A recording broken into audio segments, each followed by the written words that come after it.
Let me begin by, now there's a gap here, and there's a reason for it.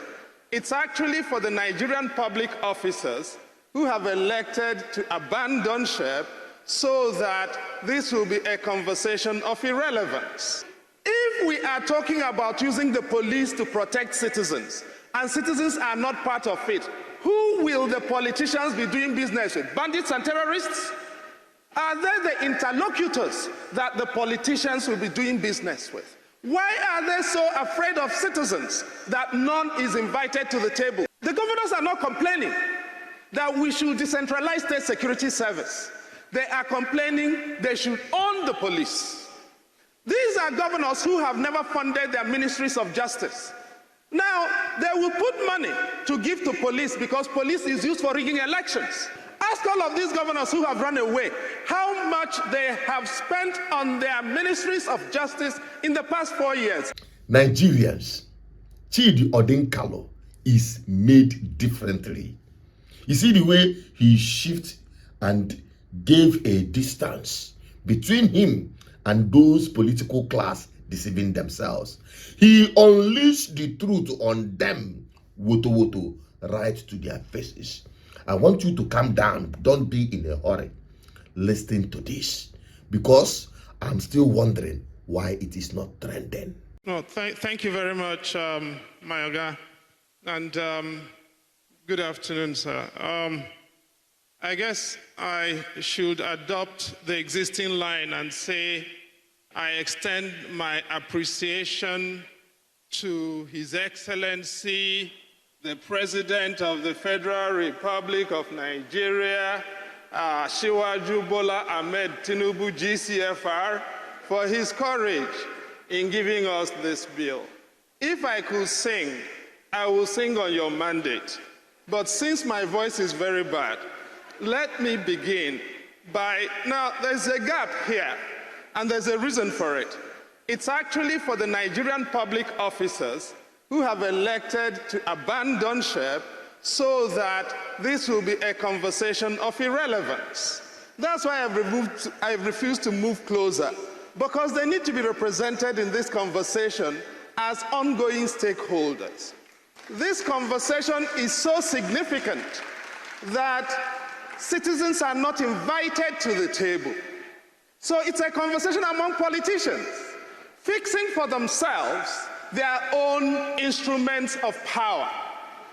That's the first thing. So when I listen to these politicians here talk about, give us examples from America and from all of that, I want us to start by acknowledging this is a uniquely Nigerian conversation. That's why there are no public officers. They've run away. So let's not fool ourselves. And I want to make 5 very quick clarifications along those lines. Number one, we are talking about reforming the most fundamental power of a state in election season. We're in election season, and we're talking of reforming the most significant power of the state without debate. This morning, we've learned that there are in fact 2 different versions of the bill going through the National Assembly. An executive bill passed by the Senate and a different one passed by the National Assembly. No citizen has seen those bills nor participated in reviewing them, as citizens are entitled to do. If we are talking about using the police to protect citizens, and citizens are not part of it, who will the politicians be doing business with? Bandits and terrorists? Are they the interlocutors that the politicians will be doing business with? Why are they so afraid of citizens that none is invited to the table? They tell us that before the legislative proposals were considered, they had consultations with citizens. Why are there no citizens seeing the draft proposals and making inputs into them? Now, the other point is this. We are talking about governors as chief security officers of the states. And everything is being done in the framework of security. Let's remind ourselves, the police is a law enforcement institution. There's a difference in the Nigerian scheme between security and law enforcement. It's such an easy distinction to miss. Why do I say so? Under our scheme, nobody here has cited Section 315 of the Constitution. It preserves 4 different pieces of legislation. One is the National Security Agencies Act. Under Section 2 of the National Security Agencies Act, primary responsibility for internal security in Nigeria is not with the police. It is with the State Security Service. The governors are not complaining that we should decentralize State Security Service. They are complaining they should own the police. These are governors who have never funded their ministries of justice. Now, they will put money to give to police because police is used for rigging elections. They will not fund the ministries of justice, which are essential for putting away criminals who endanger Nigerians. And nobody here is talking about the funding of ministries of justice. Ask all of these governors who have run away how much they have spent on their ministries of justice in the past 4 years. It is, you can count it on your fingers. But they are investing in the police, and they want us to believe that this is about how to protect the citizens. So let me make 3 other points about protecting citizens. We talk about native authority policing. That's not the issue. Historical memory matters. 25 years ago, 3 states in Nigeria pioneered what we are discussing today. 1, Zamfara State. 2, Anambra State. 3, Benue State. Benue Vigilante Services Law, 2001. Anambra State Vigilante Services Law, 2001. Zamfara State created HISBA. Okay? Those are the 3 states that have given us 3 different pathologies of insecurity in Nigeria. Banditry in Zamfara State, IPOB in Anambra State, Benue State, we know the problems. They have deepened the problem rather than solved it. That is why we need to care about process.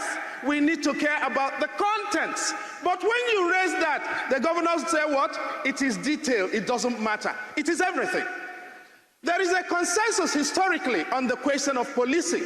In 2006, the Ahmad Army Presidential Committee on Police Reform agreed what we are discussing. In 2008, the MD Yusuf Committee on Presidential Committee on Police Reform agreed we need decentralization. In 2012, the Perry Osayande Commission on Presidential Commission on Police Reform agreed it. That's not the issue. The issue is the detail. And on those details, they are running away from citizens. They don't want to hear from us. And this morning, we heard from the majority leader of the Senate. What did he do? He was talking about proposals should be. But he's the person who shepherded the bill through the Senate. What did he put inside it? So let me conclude with 2 more things. Number 1, we've heard the governor of Anambra State here tell us about how we need to address also fiscal federalism. And he makes a very valid point. He also wants us to decentralize courts. There are 27 federalisms in the world. There is only 1.5 that have state Supreme Courts. The United States model is very unique. Mexico does not have a state Supreme Court as such. Every major appellate system terminates in 1 court. The invitation to state Supreme Courts is an invitation to anarchy. The idea that land issues should be finished at the state level leaves you with 1 question. The Constitution protects a right to property in Chapter 4. If land is not property, what is? And if you are from Zamfara State and you go and buy land in Anambra State and you will have 2 neighbors of the governor taking instructions from the governor as how to decide it, you're finished. You no longer have a country. You have Bantustans. If we want to establish Bantustans, we should call it Bantustan Republic of Nigeria. Finish. And let me finish on this note, therefore. Training and doctrine, which is what the former Chief of Defense Staff called attention to.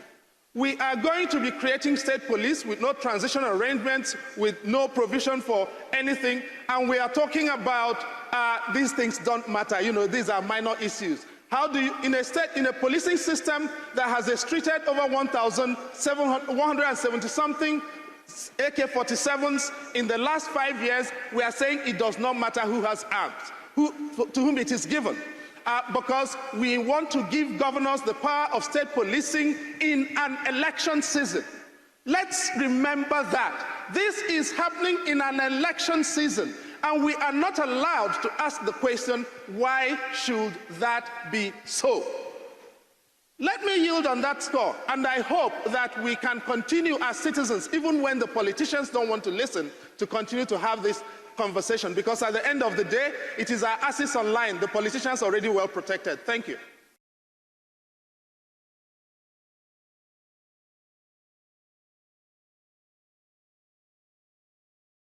And that is it. And that is the absolute. I don't even know where I'm going to add from what he said. Add to what he said. Honestly speaking, this is the problem of this country. They will just gather themselves and be talking to themselves as though the Nigerian people doesn't matter. And really, you don't matter. You don't care. But yes, we know that fact, that these political class don't care a hoot about the Nigerian people. My problem is, why are Nigerians acting as though everything is normal and okay? Why have they accepted defeat?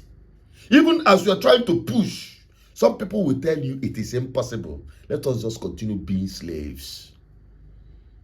Continue being slaughtered. Continue suffering in perpetuity. Well, Chidi Odinkalu, may something like you continue to happen, and may your voice continue to rise. Despite the fact you could have joined them, the political and the elite class, but you drew a line to stand with the people. I just hope the people will not disappoint you by selling their vote when the time reach, by working for the same oppressors to remain in power. It is totally abnormal. Nigerians are abnormal people. I don't want to say too much. I think enough has been said already. What you can help me do is to ensure that this video is trending. Keep sharing it. If 1,000 people comes across this video and they share it, I'm okay. And you get the message across to many. My name is Undiluted Peters, your advocate for good governance. I'm signing out. Bye-bye for now.